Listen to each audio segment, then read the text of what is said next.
Hello दोस्तों, कैसे हो आप सभी। आज मैं आपके लिए कहानी लेकर आई हूँ, घर की लक्ष्मी। आज रीना और उसकी माँ की आपस में काफ़ी बहस हुई। माँ, मैं पढ़ना चाहती हूँ। तो माँ बोली, पढ़ लिया जितना पढ़ना चाहती थी, इससे ज़्यादा पढ़ेगी तो लड़का मिलना मुश्किल हो जाएगा। माँ प्लीज़, मुझे शादी नहीं करनी। रीना की माँ मिनका देवी पर कुछ असर नहीं हो रहा था। वह सब्जी काटने में लगी रही। मैं कुछ कह रही हूँ माँ, मेरी बात सुन लो। तो सुन ली है, और अब तुम मेरी सुन ले। अगर पुरुष औरत से कम पढ़ा लिखा हो तो उसमें हीन भावना आ जाती है। ना वह खुद खुश रहता है, ना अपनी पत्नी को रहने देता है। और माँ ने अपनी मौसी की बेटी को फ़ोन मिलाया, जिन्होंने अपनी जानकारी में रिश्ता बताया था। लड़का पढ़ा लिखा सुंदर था, काफ़ी पैसे वाला था। बस उनकी एक सुंदर लड़की की डिमांड थी। जब गौरव रीना को देखने आया तो उन्हें अकेले में बात करने के लिए ऊपर छत पर भेज दिया। तो रीना उसे कहने लगी, मैं अभी शादी नहीं करना चाहती, आप मना कर दीजिए। तो वह बोला, मेरी माँ को तुम पसंद हो, अगर तुम नहीं चाहती तो तुम मना करो। दोनों में से कोई मना नहीं करता, दोनों का रिश्ता तय हो गया।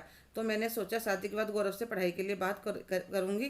क्या पता शादी के बाद मेरी पढ़ाई पूरी हो जाए और मैं कॉलेज में लेक्चरर बन जाऊं। दोनों की शादी हो गई, पर यह शादी नहीं समझौता थी। दोनों ही अपनी माँ के आगे मजबूर थे। शादी को एक महीना होने को आया, पर पढ़ाई के बारे में बात करने का मौका नहीं मिला।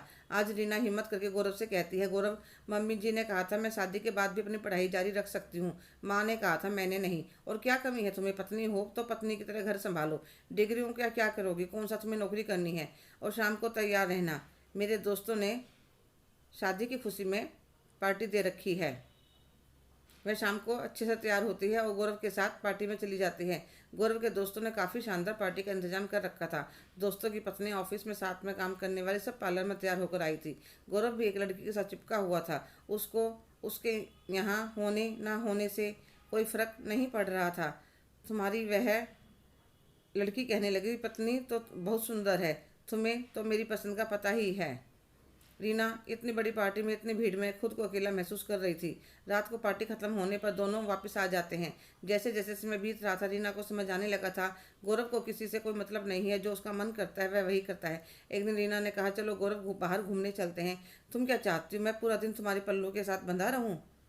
और वह मना कर देता है।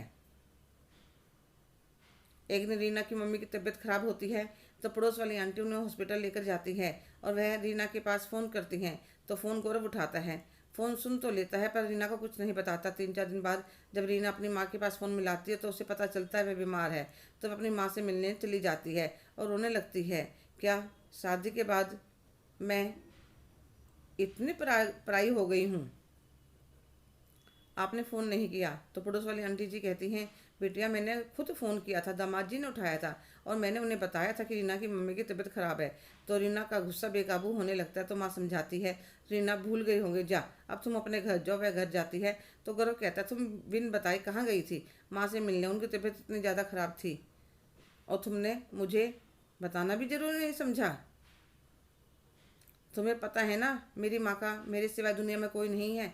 उन्हें कुछ हो जाता तो हुआ तो नहीं, कभी माँ माँ करती है, कभी पढ़ाई पढ़ाई करते, ज़िंदगी हराम कर रखी है। ठीक है, अब मैं तुम्हारे साथ नहीं रहने वाली। और वह उल्टे पैर अपने मायके चली जाती है। तो गौरव कहता है, मैं भी देखता हूँ इतनी ऐशो आराम के बिना कैसे रहेगी। 2 दिन में अपने आप धक्के खाकर वापस आ जाएगी। पर यह उसकी गलत फहमी थी। रीना ने अपनी माँ का ध्यान रखते हुए अपनी पढ़ाई भी शुरू कर दी थी। रीना को गए 2 महीने हो गए थे, पर वह लौटकर नहीं। अब गौरव को उसके बिना बेचैनी होने लगती है। धीरे धीरे उसकी बातें, उसके गुण याद आते हैं, पर फिर अहम आड़े आ जाता है। तो एक दिन गौरव की माँ उसको समझाते, बेटा जिद छोड़ दो, बहू रानी गुणों की खान है, और अगर वह आगे पढ़ना चाहती है तो तुम्हें तो खुश होना चाहिए। एक पढ़ी लिखी समझदार माँ के हाथों में ही आने वाले बच्चों का सुनहरा भविष्य होता है। गौरव की बात समझ में आ जाती है। वह रीना को मनाने उसके घर जाता है तो वह उससे बात नहीं करती। तो वह कहता, रीना, अपने आज तक के व्यवहार के लिए मैं तुमसे माफ़ी मांगता हूँ और तुम जितना चाहो उतना पढ़ सकती हो। मेरी तरफ से कोई बंधन नहीं है, बस अपने घर वापस चलो। रीना की माँ भी उसे समझाती है तो वह मान जाती है और खुशी खुशी अपने घर वापस आ जाती है। हेलो दोस्तों, कैसे हो आप सभी। आज की कहानी आपको कैसी लगी, कमेंट करके ज़रूर बताइएगा। अगर आप मेरे चैनल पर नए हैं तो प्लीज़ लाइक, शेयर, सब्सक्राइब करना ना भूलें। धन्यवाद।